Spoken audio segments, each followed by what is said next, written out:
इस वीडियो में हम देखने वाले हैं चैप्टर 3.6 का क्वेश्चन 2 का सोल्यूशन। जी हाँ दोस्तों, चैप्टर 3.2 के क्वेश्चन 1 का सोल्यूशन का वीडियो हम सेपरेट बना रखे हैं और 2 का सेपरेट बना रहे हैं, क्योंकि वीडियो लंबा हो जाने की वजह से मुझे इस चैप्टर को 2 भाग में स्प्लिट करना पड़ा था। उस वीडियो का लिंक डिस्क्रिप्शन में दे देंगे, आप उसको देख लीजिएगा। दे देंगे क्या, दिया हुआ है, आप उसको जाकर सबसे पहले देख लीजिए, उसके बाद यहाँ पर आइएगा। अगर आपको इसी को देखना है तो आप यहाँ से शुरू कर सकते हैं। आप देखना शुरू कर चुके हैं KG स्टडी। चलिए बिना टाइम गंवाए क्वेश्चन की तरफ चलते हैं। हमारा क्वेश्चन चैप्टर 3.6 का क्वेश्चन नंबर 2 है। जैसा कि आप जानते हैं कि क्वेश्चन 1 का सोल्यूशन का वीडियो हम अलग से प्रोवाइड करवाए हैं और 2 का अलग से करवा रहे हैं, क्योंकि थोड़ा सा लंबा हो जाता है वीडियो तो अच्छा नहीं लगता है। चलिए बढ़ते हैं क्वेश्चन की तरफ। लेकिन आप formulate the following problem as pair of equation, यानी कि इस क्वेश्चन को सबसे पहले आप इक्वेशन बनाइए, उसके बाद हेंस, उसके बाद फाइंड दियर सॉल्यूशन, उसके बाद उसका आप सॉल्यूशन निकालिए। तो पहले इक्वेशन फिर सॉल्यूशन, ठीक। तो क्वेश्चन पढ़िए क्या लिख रहा है। Ritu can row downstream 20 kilometre in 2 hour. Ritu है धारा की दिशा में, धारा के साथ 20 किलोमीटर की दूरी 2 घंटे में तय करती है, लेकिन upstream 4 kilometre in 2 hour. लेकिन अगर वो धारा के उल्टे दिशा में अगर तैरती है तो फिर वो 4 किलोमीटर चलती है 2 घंटा में। धारा की दिशा में जब तैरना बहुत आसान होता है, क्योंकि धारा भी उसको तैरा रहा होता है, लेकिन धारा के उल्टा दिशा में तैरना बहुत कठिन होता है। लोग अगर तैरने नहीं आएंगे तो डूब भी जाते, थक भी जाते हैं। तो उसका स्पीड थोड़ा सा कम होगा, क्योंकि धारा उसको धकेल रहा होता है ना, फिर भी तैर रहा है, यानी कि उसका शक्ति ज़्यादा है। चलिए आगे बढ़ते हैं। तो क्या करा, find her speed of flowing in still water. तो वो स्टिल वाटर में कितना तेज दौड़ेगी वो निकालना है। और वो धारा यानी करंट का क्या स्पीड है। करंट मतलब वो बिजली वाला करंट नहीं है, वो पानी वाला धारा क्या है। करंट का मतलब धारा होता है। अगर वो इलेक्ट्रिक करंट है तो इलेक्ट्रिक करंट होगा, वाटर करंट है तो वाटर का करंट होगा। चलिए इस टाइप का क्वेश्चन कैसे बनाते हैं। सबसे पहले कीजिए लेट, क्या मानना है हमें, speed of Ritu in still water. Still water में ऋतु का speed x kilometre per our होगा, और स्पीड ऑफ स्ट्रीम, स्ट्रीम का मतलब वही पानी वाला धारा का y किलोमीटर पर आवर हमने मान लिया। जब ये मान लिया क्या कहते हैं कि पानी का स्पीड जो है y किलोमीटर पर आवर, और वो शांत जल में ऋतु का speed x kilometre per our जब मान लिए, तो अब अकॉर्डिंग टू क्वेश्चन पर आइए। क्वेश्चन क्या कर रहा है, 20 किलोमीटर इन 2 आवर। 2 आवर में 20 किलोमीटर जा रहा है वो, तो 2 आवर में 20 किलोमीटर जा रहा है, यानी कि पहले वो 1 आवर में जाएगा कितना, तो शांत जल में वो x किलोमीटर जाता है, लेकिन धारा के साथ तैर रही है, धारा के साथ तैर रही है डाउन स्ट्रीम, तो धारा का भी तो स्पीड उसमें जुट जाएगा। धारा का स्पीड जुटेगा कि नहीं जुटेगा उसमें। ये दोनों मिलकर ये 2 घंटा तैरी, तो ये गई कितना, 20 किलोमीटर गई। अरे 1 घंटा में ये x किलोमीटर और ये y किलोमीटर, x किलोमीटर उसका शांत जल में स्पीड है और y किलोमीटर धारा का स्पीड है, तो दोनों को जोड़ देंगे तो 1 घंटा में xy किलोमीटर ना, तो वो मतलब ऋतु तैरेगी। लेकिन बोल रहा 2 घंटे में, तो 2 से कीजिए मल्टीप्लाई, 2 से मल्टीप्लाई किए तो ये हो गया 20 किलोमीटर चली गई। क्वेश्चन करा, यहाँ देखिए क्वेश्चन करा 20 किलोमीटर, यानी कि ये आपका x plus y equal to ये 20/2 ये 10, x plus y equal to 10 आ गया। इसको आप मान लीजिए इक्वेशन 1, ठीक, इक्वेशन 1 मान लिए। अब अगेन आप देखिए, अगेन क्या कर रही है कि अब ये 4 किलोमीटर अप स्ट्रीम चल रही है 2 घंटे में, धारा के उल्टा दिशा में। तो धारा के उल्टा दिशा में चलने का क्या मतलब हो गया कि 1 किलोमीटर तो उसका स्पीड तैरने वाला ऋतु का है, और धारा का स्पीड उससे घटा दीजिए, धारा का स्पीड घटा दीजिएगा तो ये 1 घंटा में इतना दूरी ये तय करेगी धारा के विपरीत दिशा में। तो ये लेकिन तैरी कितना देर, तो 2 घंटा तैरी, 2 घंटा तैरी तो ये गई कितना, 4 किलोमीटर गई, यानी कि x minus y equal to 2, ये 2 से ये 4, 2 बार में कट गया। इसको इक्वेशन आपने मानना है 2, इक्वेशन 2 मान लिए। अब आप कीजिए फ्रॉम नहीं, आइए नेक्स्ट लाइन में देखते हैं करना क्या है। करना क्या है कि ऐड करना है, ऐड इक्वेशन 1 एंड 2। इक्वेशन 1 और 2 को जब ऐड कीजिएगा आप, यानी x plus y equal to 10 और x minus y equal to 2 जब ऐड कीजिएगा तो ये प्लस में और ये माइनस में ये कट जाएगा, ये 2x equal to 2 x equal to 6। अब कीजिए put the value of x in equation 1। Equation x plus y equal to 10 है इक्वेशन 1, तो ये x का वैल्यू कितना है 6 प्लस वाई इक्वल टू 10, तो y इक्वल टू कितना आ गया 10 माइनस 6, y इक्वल टू 4 आ गया। 4 आ गया यानी क्या आ गया, तो थोड़ा सा एक लाइन लिख दीजिए, यानी कि ये speed of Ritu in still water equal to 6 kilometre per hour, और स्पीड ऑफ स्ट्रीम, स्ट्रीम का स्पीड क्या है, तो 4 किलोमीटर पर आवर स्ट्रीम का स्पीड है। और यही आपका क्या हो गया, आंसर हो गया। देखिए कितना आसानी से हमने पहले उसका इक्वेशन बनाया और इक्वेशन बनाने के बाद उसका सोल्यूशन देखा। आप स्टेटमेंट वाले क्वेश्चन में इक्वेशन बनाना ही महत्वपूर्ण है, स्टेटमेंट वाले क्वेश्चन में इक्वेशन बनाना ही महत्वपूर्ण है। अगर आप इक्वेशन बना लिए तो आप क्या करते हैं कि किसी भी क्वेश्चन को आसानी से सॉल्व कर सकते हैं। नेक्स्ट क्वेश्चन की तरफ चलते हैं।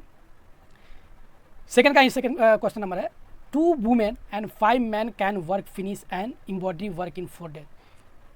2 वुमेन 5 मैन साथ में काम करती है, तो एक काम को एम्ब्रॉयडरी वाला काम को ये 4 दिन में कंप्लीट कर सकते हैं। लेकिन जबकि 3 वुमेन और 6 मैन मिलकर इस काम को 3 दिन में ही खत्म कर सकती है, तो 1 वुमेन और 1 मैन एलोन इस काम को अकेला करे तो ये काम को कितने देर में खत्म कर सकता है, ये निकालना है। तो सबसे पहले जो निकालना है उसी को करते हैं let 1 women can finish the work equal to x days, ये x दिन में काम कंप्लीट कर सकता है। और 1 man can finish the work equal to y day, ये y डे में मैन जो है उस काम को अकेला कंप्लीट कर सकता है। अब देखिए कि क्या कर रहा है, वर्क डन y 1 वुमेन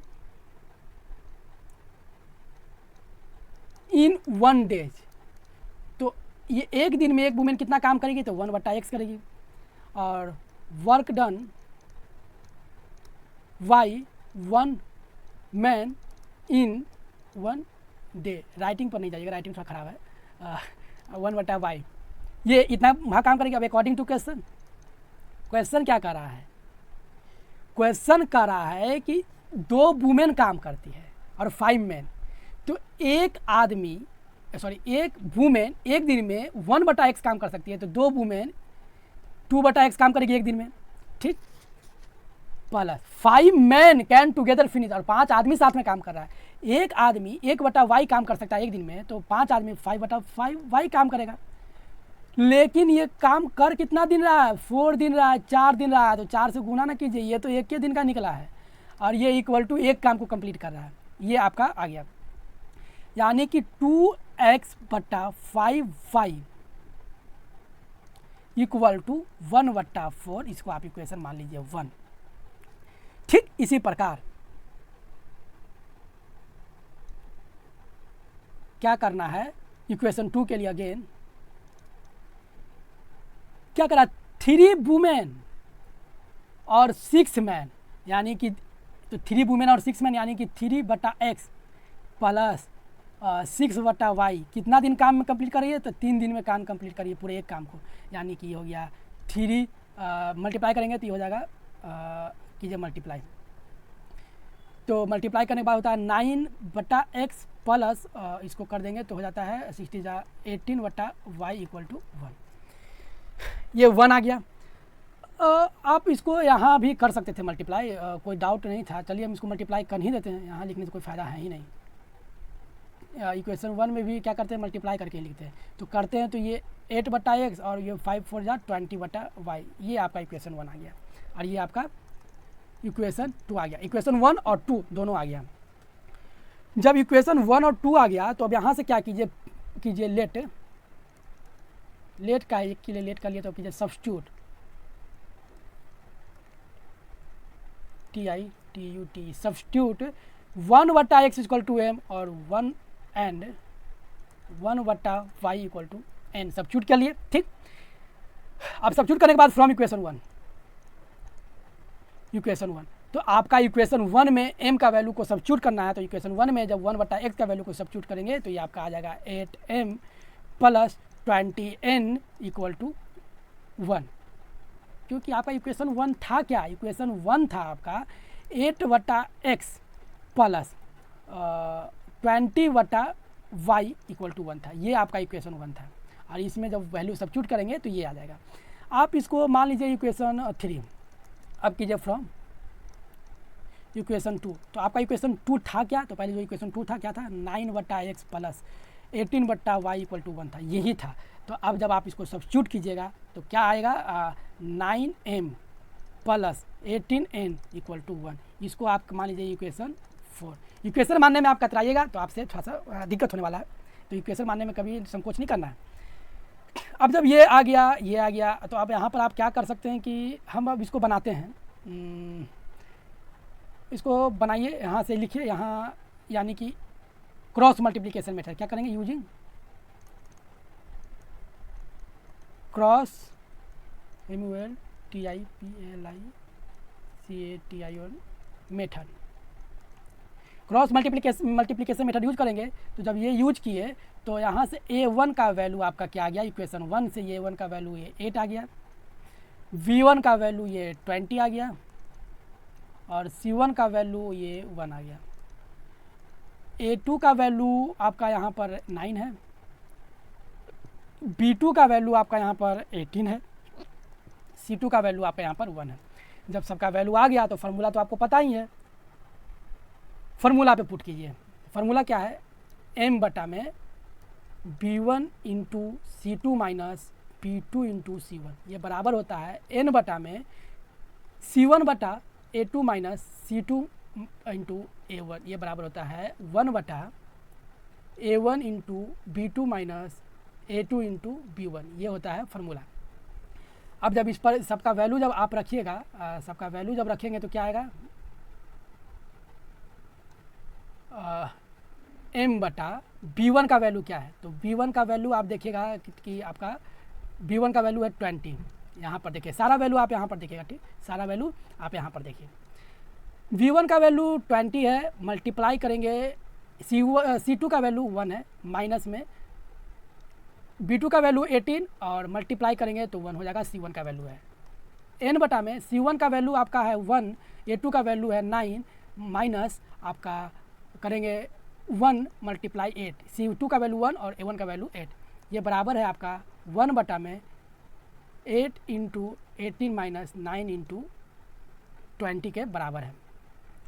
जब आप इसको अब सॉल्व कीजिएगा तो m बटा 20 माइनस 18, ठीक, बराबर n बटा 9 माइनस 8, ठीक, ये ठीक है, ये आ जाएगा 18 चौवाल से 144 और माइनस 180, इसमें कोई डाउट नहीं होने वाला है आपको, यानी m बटा 2 n बटा 1 और 1 बटा ये आता है 36। एक चीज़ आप देख लीजिए, ये 36 तो अगर यहाँ से करेंगे तो आएगा तो माइनस में 36 आएगा, 36 किस चीज़ में, माइनस में आएगा, लेकिन हमें माइनस में तो लाना नहीं था, माइनस में नहीं, मतलब अगर वैल्यू तो हमारा माइनस में आ जाएगा ना, तो ये माइनस, ये साइन मेरा चेंज क्यों हुआ, तो आप ध्यान दीजिएगा कि हमने क्रॉस मल्टीप्लिकेशन मेथड में क्या बताया था कि ये C का वैल्यू ना इधर जाता है, C का वैल्यू जब इस साइड जब C का वैल्यू जाएगा तो फिर वो क्या चीज़ हो जाएगा C का वैल्यू को जब इस साइड रखेंगे तो ये मेरा प्लस में 36 ना होकर के ये मेरा माइनस में 36 होगा, क्योंकि 1 का वैल्यू मेरा क्या हो जाता है, माइनस हो जाता है, 1 का वैल्यू माइनस हो जाता है, तो इसलिए वैसा कुछ आता है। लेकिन आपको जब माइनस हो ही जाता है तो उसके लिए घबराने वाली बात नहीं है। अब आप बनाइए, माइनस 36 हो जाता है, लेकिन माइनस इसको लिखते नहीं है। अगर माइनस, चलिए अगर लिखना है माइनस में तो आप एक काम कीजिए कि माइनस में कब लीजिएगा, तो माइनस में लिखने के लिए एक तरीका है कि आप इसको क्या कीजिए कि इक्वेशन को आप यहाँ से चेंज कीजिए, इक्वेशन से चेंज कीजिएगा, यानी कि -1 = 0 कर दीजिए। यहाँ से इधर प्लस में है 1 इधर आ जाएगा, तो ये माइनस में 1 = 0 कीजिए, यानी कि आपका अब यहाँ क्या आ गया, C1 भी माइनस में आ गया, ये भी माइनस में आ गया। तो जहाँ जहाँ आपका C1 का वैल्यू है वहाँ वहाँ माइनस में डालिए। जैसे 1 का वैल्यू यहाँ पर 1 का वैल्यू था, तो 1 का वैल्यू ये माइनस में 1 होगा, ये 1 का वैल्यू है ये माइनस में 1 होगा, तो ये हो जाएगा प्लस में और ये हो जाएगा माइनस में, यानी यहाँ 2 का वैल्यू तो -2 आ गया। यहाँ से कीजिएगा 1 का वैल्यू माइनस में जब कीजिएगा तो ये माइनस में होगा, यहाँ भी 1 का वैल्यू जब आप माइनस में कीजिएगा तो 2 को माइनस हो जाएगा, तो यहाँ पर ये क्या हो जाएगा, ये प्लस हो जाएगा, ये माइनस हो जाएगा, यानी 1 का वैल्यू यहाँ से -1 आ जाएगा। तो यहाँ से भी -36 लिख दीजिए, कोई दिक्कत नहीं है, क्योंकि ऐसे भी हम बनाते हैं। साइन थोड़ा सा में साइन चेंज होता है, लेकिन घबराने वाली बात नहीं है। अरे क्यों एक्स निकल जाएगा दिन, तो दिन क्या माइनस में हो सकता है, नहीं हो सकता, दिन प्लस में हो सकता है, इसीलिए इसमें चिंता करने वाली बात नहीं है। बस आप देखिए स्टेप बाय स्टेप। तो जब ये चीज़ कर लिए हम, तो क्या आ गया मेरा m बटा -2 = 1 / -36 है। तो जब ऐसे कीजिएगा तो m = -2 बटा -36, ये कट जाएगा कितना बार में, 2 से ये कटेगा 18 बार में, तो ये हो जाएगा +18, क्योंकि माइनस माइनस भी कट रहा है। तो m का वैल्यू आपका आ गया 18 नहीं आ गया, 1/18 आया, कितना आया 1/18। ठीक, अब आइए आगे बढ़ते हैं। तो हम निकालते हैं n का वैल्यू, अब निकालते हैं n का वैल्यू कैसे निकलेगा, वहीं पर बराबर था तो n -1 बराबर 1/-36 आया था। ठीक, जब -36 आया था तो हमने क्या किया था कि n का वैल्यू यहाँ पर रख दीजिए। n का वैल्यू क्या रखेंगे, -1/-36, ये कट कर n का वैल्यू आपका क्या आ गया 1/36 आ गया। m और n का वैल्यू जब आ गया, जब m और n का वैल्यू आ गया तब आप क्या कीजिए कि माने क्या थे अगेन, इसलिए आपने क्या माना था m = 1/x माना था, तो 1/18 = 1/x, तो यहाँ से मल्टीप्लाई करेंगे तो x बराबर 18 आ गया। फिर आपने माना क्या था अगेन n = 1/y माना था, तो n का वैल्यू 1/36 आ गया, तो y का वैल्यू 1/y, तो y = 36। y क्या था, अ मैन, यानी कि 1 मैन कैन फिनिश FINISH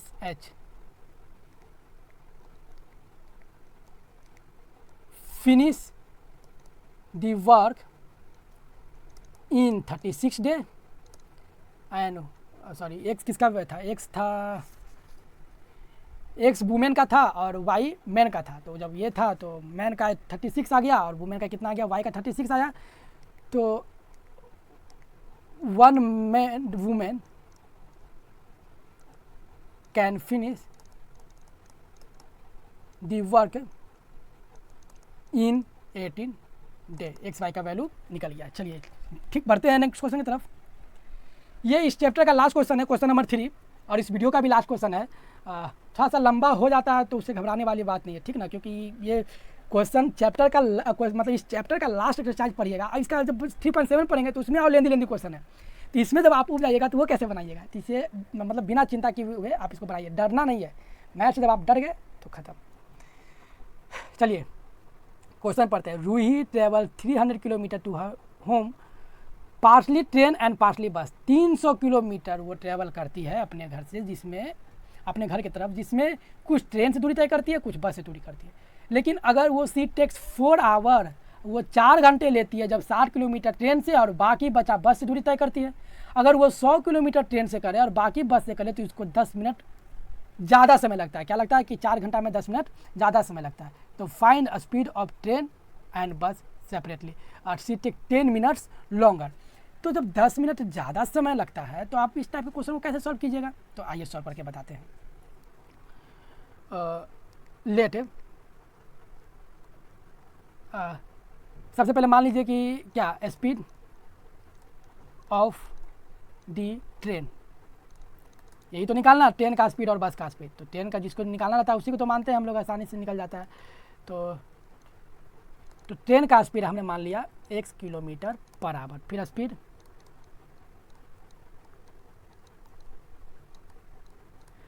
बस का स्पीड है y किलोमीटर पर आवर। बस का स्पीड हो गया y किलोमीटर पर आवर। अब अकॉर्डिंग टू क्वेश्चन क्या कर रहा है कि अगर ये 60 किलोमीटर, यहाँ लिखा 300 किलोमीटर में 60 किलोमीटर अगर ट्रेन से जाती है और बाकी बस से जाता है, तो एक चीज़ आप जानते हो कि स्पीड बराबर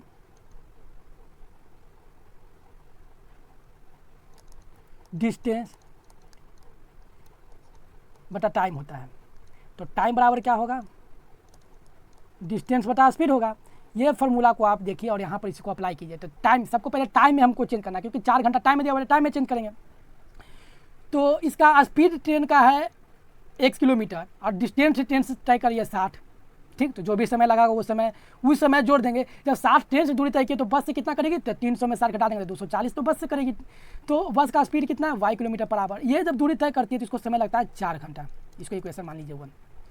लेकिन क्या एक चीज़ और समझने वाली बात यहाँ पर क्या है कि लेकिन जब ये 100 किलोमीटर की दूरी, अगेन क्या करा है, 100 किलोमीटर अगर ट्रेन से तय करे तो 100 किलोमीटर जब ट्रेन से तय करेगा और उसकी स्पीड में डिवाइड दीजिएगा x से, तो ये टाइम निकल गया। जो भी टाइम ले उस टाइम में आप जोड़ दीजिए। तो 100 किलोमीटर जब ट्रेन से किया तो बस से कितना करेगी 200 किलोमीटर, क्योंकि टोटल दूरी 300 किलोमीटर है, टोटल दूरी 300 किलोमीटर है। तो ये हो जाएगा y। अब यहाँ पर ये टाइम करा 10 मिनट लॉन्गर ले रही है, यानी कि ये 4 है, 4 घंटा इसमें 10 मिनट ज़्यादा समय लग रहा है। तो 4 है, तो पहले 10 को आप घंटा में बदल लीजिएगा। तो 10 को जब आप घंटा में बदलिएगा तो 60 दीजिएगा डिवाइड, हो जाता है कितना 1/6। ये 1/6 आ जाता है ना, ये 10 मिनट इक्वल टू क्या होता है 1/6। तो ये पहले 4 घंटा तो समय ले ही रहा था, लेकिन हम 10 मिनट को जब घंटा में बदल के लिखेंगे तो ये लिखेंगे 1/6, यानी कि 1/6 घंटा ज़्यादा समय ले रही है। यानी कि अब आप इसको सॉल्व कीजिएगा तो 100x plus 200y equal to, इसको जब करिएगा 6 चौक 24 1 25/6, ये आपका इक्वेशन आ गया 2। ये आपका 2 इक्वेशन आ गया। अब जब ये 2 इक्वेशन आ गया तो अब आप इसको सॉल्व कैसे करना है, तो ये आपको देखिए कि सॉल्व हम इसको कैसे करें। आइए यहीं पर शायद में इसको पहले रफ कर देते हैं, उसके बाद इसको सॉल्व करने का प्रयास करते हैं। ठीक,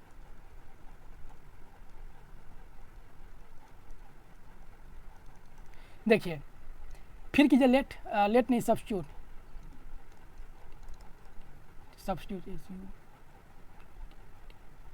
सब्स्टिट्यूट करेंगे क्या, 1/x इक्वल टू m, ये 1 है, and 1/y equal to n। जब सब्स्टिट्यूट करेंगे तो फ्रॉम इक्वेशन 1 से क्या आएगा हमारा, इक्वेशन 1 से आएगा 60m plus 214n equal to 4। इसको आप मान लीजिए इक्वेशन 3, ये मेरा इक्वेशन 3 हो गया।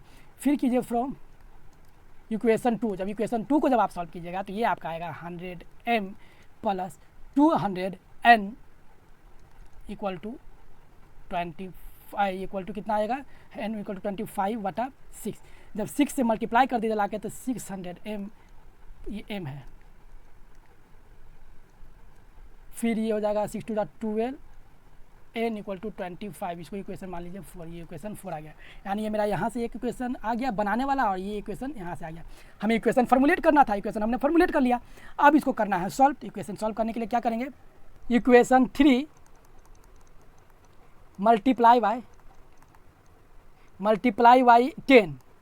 अब 10 से क्यों मल्टीप्लाई करेंगे ये भी आप देख लीजिए। इक्वेशन 10 को मल्टीप्लाई करने का मतलब क्या हो गया कि इक्वेशन 3 आपका था कितना, तो 60m था, इक्वेशन 16m था, प्लस 214n इक्वल टू 4 था। जब आप इसको 10 से मल्टीप्लाई कीजिएगा तो हो जाएगा 600m प्लस, ये इसमें जब आप करेंगे 10 से मल्टीप्लाई तब इस इक्वेशन में, ठीक, तो ये आपका हो जाएगा 214 2400 mn, और ये हो जाएगा 14। इसको आप इक्वेशन मान लीजिए 5, इक्वेशन 5 मान लीजिए, तो इक्वेशन 4 के बराबर आ गया। यानी कि अब कीजिए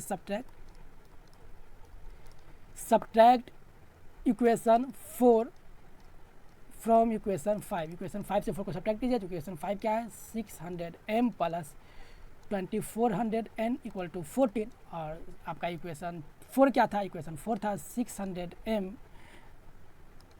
प्लस 1200n इक्वल टू 25। और करना है हमें सब्ट्रैक्ट, तो सब में लगेगा माइनस का साइन, सब का साइन चेंज, ये माइनस में है ये प्लस में है, देखिए कट जाएगा, ये घटकर हो जाएगा क्या 1200 200n, और ये घटकर कितना हो जाता है 15। यानी जब n बराबर करेंगे तो 15/, ठीक, इसको जब काटिएगा तो ये कटेगा 15/20 से, यानी कि 80 बार में n इक्वल टू 1/18, n का वैल्यू आ गया। जब n का वैल्यू 18 आ गया तो अब n का वैल्यू को क्या कीजिए, पुट कीजिए। ठीक, कहाँ पुट कीजिएगा, put the value of n in equation 3। Equation 3 में n का वैल्यू पुट करेंगे तो इक्वेशन 3 आपका था कितना, इक्वेशन 3 आपका था 16m plus 214n equal to 4। n का वैल्यू पुट कीजिएगा तो 16m प्लस 214n का वैल्यू 1/18 आ गया, और ये 4 ये काटेगा तो 24 3 बार में ये कट गया, यानी कि 16m इक्वल टू 4, और ये 3 इधर प्लस में इधर जाएगा माइनस में, यानी कि m इक्वल टू 1/60। n का भी वैल्यू आ गया और n का भी वैल्यू आ गया। जब ये दोनों का वैल्यू आ गया तो अब आप क्या माने थे, आपने मान के क्या रखा था, इसलिए क्वेश्चन में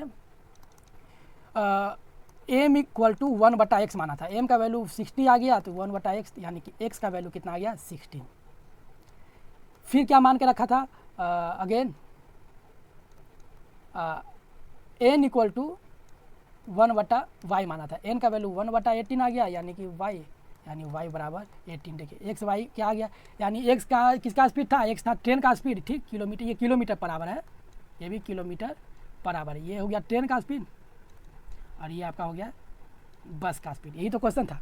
देखिए इस टाइप के क्वेश्चन को हमने कैसे आसानी से सॉल्व किया, बस स्टेप बाय स्टेप आप सॉल्व करते रहिएगा तो क्वेश्चन आपको आसानी से सॉल्व होते रहेंगे, इसमें कोई डाउट नहीं है। क्योंकि ये linear pair of linear equation है क्या, आपको 3-4 मेथड दिया हुआ है, आप किसी भी मेथड से आप आसानी से उसको सॉल्व कर सकते हैं। हमने सारा मेथड आपको सिखा रखा है, आपने नहीं सिखाया तो सारा वीडियो का लिंक डिस्क्रिप्शन में है, आप उसको देख लीजिएगा ताकि आपको समझ में आ जाए। और अगर इस वीडियो से आपको कुछ फ़ायदा हुआ है, आप कुछ सीखे हैं, तो इस वीडियो को लाइक कीजिए और अपने दोस्तों के साथ शेयर कीजिए, और जितना से ज़्यादा शेयर हो उतना कर कीजिए। अगर आपको कुछ अगर फिर भी अगर आपको डाउट है इसमें, या इस चैप्टर से रिलेटेड कोई डाउट है, जो जितना का वीडियो हमने करवा रखा है, तो आप कमेंट में लिखिए, हम उसका सॉल्यूशन आपको मुहैया करवाएंगे फिर से, क्योंकि हमने कमेंट पढ़ते, सभी का कमेंट हम जो है खुद पढ़ते हैं, ठीक। तो इसमें कोई दिक्कत नहीं होने वाली है। अब मिलते हैं नेक्स्ट वीडियो में, तब तक आप अपना ख्याल रखिए। धन्यवाद।